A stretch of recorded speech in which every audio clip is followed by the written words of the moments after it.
Pois é, a gente já começa, a gente falando ali de reforma ministerial. 2025 mal começou, já teve ali mudança em ministérios e a expectativa é que essas reformas ali atinjam pelo menos 10 ministérios já nesse início, gente? Isso aí, Michael. A gente tem acompanhado de perto as movimentações em torno dessa pauta. É normal que na metade do governo presidencial essas alterações sejam feitas. Então, são muitas cadeiras aí que podem ser mudadas, acomodadas aí, os membros que saiam das cadeiras que estão hoje, com o objetivo de melhorar e manter a governabilidade do presidente Lula no Congresso Nacional.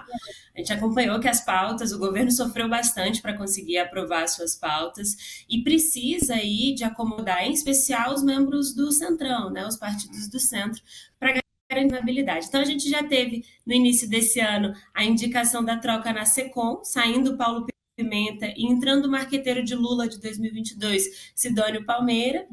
E a gente tem algumas outras notícias de bastidor, né? Vamos dizer assim, porque ainda nada confirmado. Mas vou citar rapidamente aqui alguns nomes que a gente tem coletado aqui em Brasília. Na Secretaria-Geral, é possível que o atual ministro Márcio Macedo seja substituído pelo próprio Paulo Pimenta, né, que está saindo da SECOM, ou também pela Gleisi Hoffmann, que é a atual presidente do PT e que também está deixando a presidência do partido. No Ministério da Defesa, o atual ministro José Múcio, ele já tinha anunciado desde quando assumiu a cadeira de que não pretendia cumprir todo o mandato e por isso ele deve ser substituído por Geraldo Alckmin, que é o atual ministro de Indústria e Comércio e também vice-presidente. No Ministério de Minas e Energias, é possível também que Alexandre Silveira ceda espaço para algum outro parlamentar importante do Centrão. E aí tem correndo no bastidor os nomes de Eduardo Braga, que foi o relator da reforma tributária no Senado, e também o deputado Marcos Pereira, presidente do Republicanos, partido que vai assumir provavelmente o comando da Câmara a partir desse ano também. Além disso, a gente tem Secretaria de Relações Institucionais, com a possível saída do atual ministro Padilha e acomodação possível também do ministro Alexandre Silveira. Além da SRI, Silveira também pode ir para a presidência da Petrobras. Ministério da Saúde também pode ser substituído, a ministra Nízia pode ser substituída pelo Padilha, saindo da SRI, e a gente tem umas acomodações importantes para finalizar. Pacheco, que está saindo da presidência do Senado e é possível que o governo tente encaixá-lo para melhorar a articulação no Senado. E aí tem pastas como Justiça, Indústria ou a própria Defesa.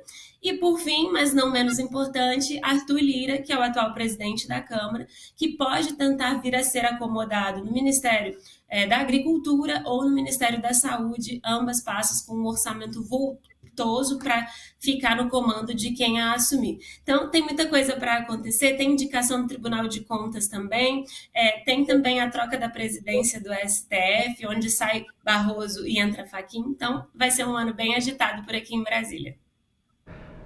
A primeira semana de 2025 já promete aí muita novidade. Alessandra, a gente sabe que a economia está ali mais relacionada ao Ministério da Fazenda, mas querendo ou não, essa mudança ali, principalmente se acontecer na presidência da Petrobras, em estatais importantes ali, acaba impactando a economia também.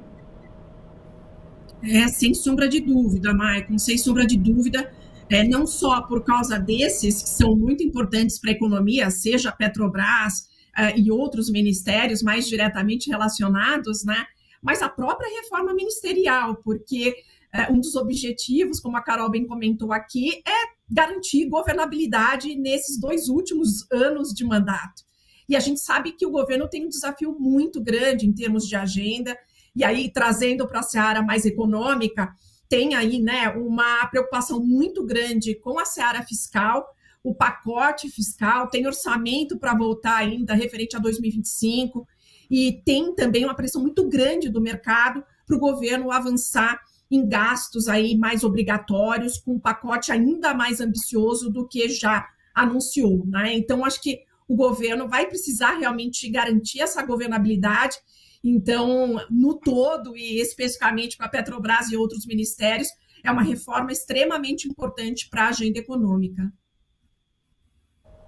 E Carolina, para a gente entender um pouquinho ali, hoje a esplanada dos ministérios está dividida assim: o PT tem 12 ministérios, o MDB vem na sequência com 3, o PSB com 2, o União Brasil com 3, o PSD com 3, aí PDT, PSOL, PCdoB, PP, tem Republicanos, Rede, PRD tem 7 e sem partido 8. Você acha que o PT vai abrir mão de alguns desses partidos? A gente falou, tem 12 ministérios ali, ele deve abrir mão para conseguir ter mais acesso ali ao Centrão? Ele deve, Maicon. Vai ser difícil, não é uma tarefa fácil. São nomes importantes também para o governo, né? Os nomes do PT. Então, por isso que a gente entende que, ainda que um ministro saia de um ministério, ele possa vir a ser realocado, seja até, por exemplo, na liderança do governo na Câmara ou no Senado. Mas o fato é que esse xadrez é complexo e, neste momento, é o que o governo deve estar fazendo, né? Acomodando quem precisa entrar para garantir uma maior governabilidade, aí não tem como, os partidos de centro são muito importantes, né? Como a gente falou aqui do Republicanos, que já tem uma pasta na esplanada hoje, mas que vai ser o partido que vai comandar a Câmara dos Deputados, casa onde o governo tem tido muita dificuldade de articular suas demandas.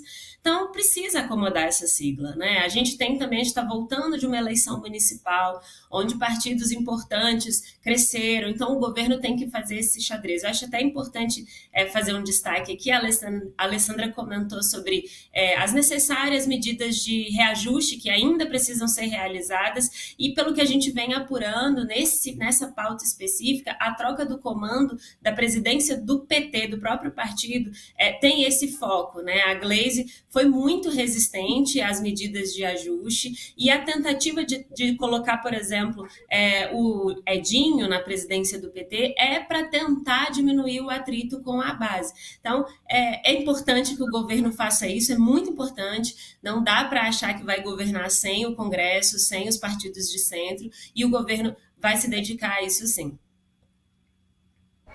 Vai ser o início ali de 2025 que a gente ainda vai ter muito assunto para falar, para comentar.